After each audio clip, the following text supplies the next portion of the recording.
After his dazzling victory at Chancellorsville, General Robert E. Lee was ready to take the fight north again. His plan? Invade Pennsylvania, draw Union forces away from Richmond, and maybe, just maybe, win the war in one bold stroke.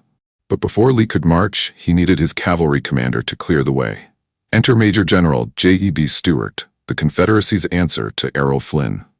Born in Virginia in 1833, Stuart was the son of a War of 1812 veteran and married Flora Cook, daughter of a Union general, in a twist worthy of a soap opera. He met Flora while stationed in Kansas, and their courtship was as swift as his saber.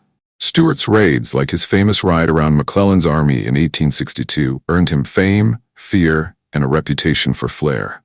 His weakness? Vanity. His strength? Showmanship. Stuart's cavalry was a 5-brigade juggernaut. Wade Hampton, a South Carolina aristocrat with a saber and a stare that could curdle milk. Fitzhugh Lee, son of Robert E. Lee, with charm and cheekbones to match. Rooney Lee, the general's nephew, who rode like a fox and fought like a lion. William Grumble Jones, whose nickname said it all. Beverly Robertson, who could command a brigade and a ballroom with equal flair. Together, they were the Confederate cavalry's dream team until June 9th. On June 5, 1863, General J.E.B. Stuart, the Confederate cavalry's peacock-in-chief, hosted a grand review near Brandy Station. Picture it. 10,000 horsemen, sabers gleaming, cannon fire booming in rhythm with brass bands, and Stuart himself, plumed hat. Stuart himself wore a plumed hat, a red-lined cape, and was accompanied by Samson D. Sweeney, his banjo-playing sidekick. Sweeney wasn't just a courier. He was Stuart's personal soundtrack. One officer recalled, "If ever the spirit of wild and hilarious mirth spoke from any instrument, it spoke from the notes of Sweeney's banjo." That evening, a ball. Not a tactical briefing. A ball. With dancing, champagne, and enough Southern charm to make Rhett Butler blush. The next day, Stuart did it again, this time for Robert E. Lee, the revered general who frankly had better things to do. Attendees included Wade Hampton, Fitzhugh Lee, Rooney Lee, Grumble Jones, and Beverly Robertson, Stuart's 5-brigade juggernaut. Eyebrows raised, horses sweated, and whispers began. Is Stuart more interested in pageantry than preparedness? It was meant to impress. Instead, it exposed. Watching from afar was Major General Alfred Pleasonton, a politically savvy officer with a flair for ambition. Born in Washington, D.C., Pleasonton had climbed the ranks through a mix of battlefield grit and bureaucratic finesse. He'd just taken command of the Union cavalry and was itching to prove they weren't just saddle-worn scouts.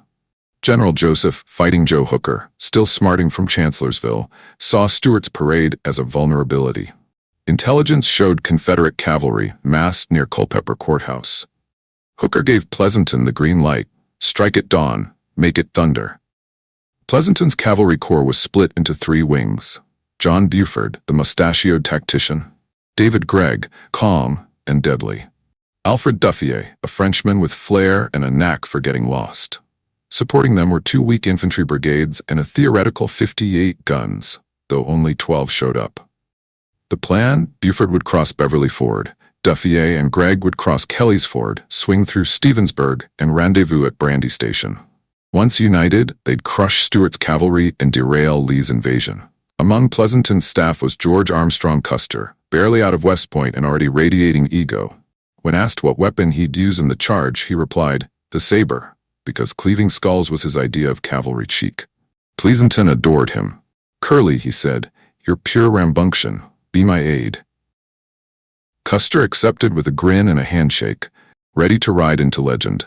At dawn on June 9, 1863, the Rappahannock River mist parted like a curtain on a stage, and the largest cavalry battle in American history galloped into action. At 4:30 a.m., Brigadier General John Buford's Union Division crossed Beverly Ford with the stealth of a fox and the enthusiasm of a marching band. The first contact came when Union scouts spotted the South Carolina Horse Artillery, still in their pajamas, scrambling like startled hens. The Confederate pickets barely had time to shout, "Yankees!" before half-dressed gunners leapt from their bivouacs, desperately trying to save their cannons. Stuart's artillery had never been captured, and these men weren't about to become the first. One Confederate picket, likely still chewing on hardtack, sounded the alarm with a musket crack that shattered the silence. The Yankees surged forward, nearly snatching the cannons, but were met by a fierce mix of dismounted Confederate cavalry and staunch gunners who fought like men possessed. Reinforcements from Grumble Jones's 6th Virginia Cavalry arrived just in time, and the battlefield erupted into a swirling melee of sabers and musket fire. Meanwhile, Duffy was ordered to lead his 2nd Cavalry Division, mostly composed of the 1st Rhode Island Cavalry, across Kelly's Ford and advance toward Brandy Station from the south. His role was crucial, to strike the Confederate rear while other Union forces attacked from the north and west.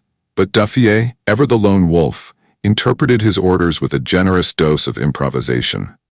Instead of heading directly toward Brandy Station, Duffy veered off toward Stevensburg, a sleepy hamlet nestled in the Virginia countryside.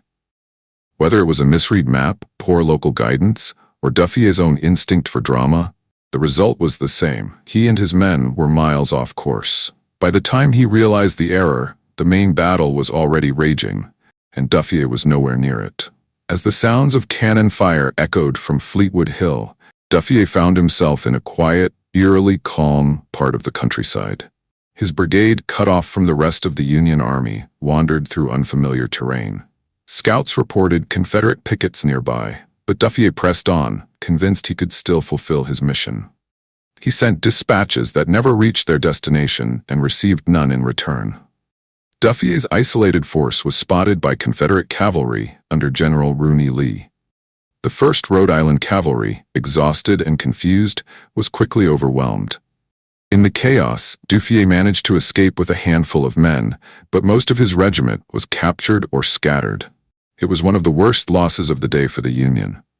And it happened without Duffy ever reaching the main battlefield. Pleasanton was furious. Duffy's detour had squandered a key tactical opportunity, yet, in true French fashion, Duffy defended his actions with flair, insisting he had followed orders and acted with honor. By noon, Brandy Station became a carousel of violence. George Baylor, a Confederate trooper, described it as charge and countercharge, first one side then the other being victor. The 6th Pennsylvania Cavalry lunged for the guns, only to be thrown back. Then came the 1st Maryland, 1st New Jersey, and 1st Pennsylvania, flags fluttering like war-painted dancers. Regiments collided mid-charge, unaware of each other's presence until sabers clanged and horses screamed. Fleetwood Hill, a strategic rise, became the eye of the storm. Sensing an opportunity, Pleasanton ordered Percy Wyndham's brigade to seize Fleetwood Hill. Unbeknownst to him, the Confederate defenses there were paper-thin. One lone gun, hastily wheeled into position by Major McClellan, stood between the Union cavalry and total victory. That single gun fired just enough rounds to convince Wyndham he was riding into a trap. He paused to deploy properly, a delay that saved the Confederates. Reinforcements from the 12th Virginia Cavalry charged up one side of the hill, just as Wyndham's 1st New Jersey charged the other. They collided at the crest in a spectacular clash of steel and fury. Just as the Confederates began to stabilize, David Gregg's Union Division arrived from the south, thanks to Brigadier General Beverly Robertson's failure to block the crossing at Kelly's Ford. J.E.B. Stuart, already juggling chaos, was livid. His report later dripped with sarcasm. Robertson kept the enemy in check, but did not conform to the movement of the enemy to the right. Translation: he let them walk right in. Now fighting for survival, Stuart personally joined the fray, rallying his men with the kind of reckless courage that made him a legend. The battle devolved into a desperate man-to-man struggle, with sabers, pistols, and even fists flying. As the day wore on, the 6th Virginia Cavalry, nicknamed the Comanches for their ferocity, charged through Captain Martin's 6th New York Artillery, killing 30 of 36 gunners and capturing the guns. One Union officer recalled, "One rebel sabered 3 gunners and seemed almost supernatural. There was no surrender, only survival."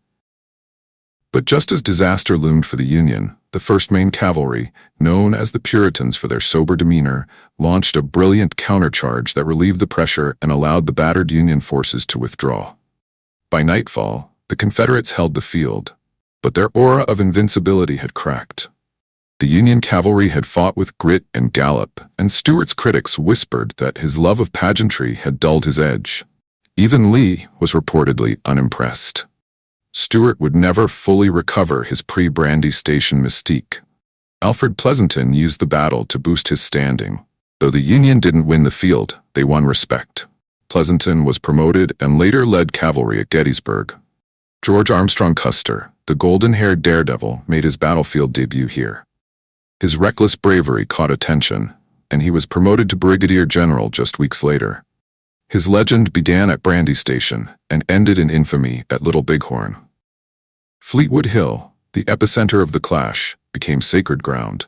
Today it's preserved as part of the Brandy Station Battlefield Park, a reminder of the day cavalry thundered into history. If this tale of sabers and scandal stirred your soul, subscribe to our channel for more epic Civil War storytelling. From battlefield blunders to heroic charges, we bring history to life with grit, wit, and gallop.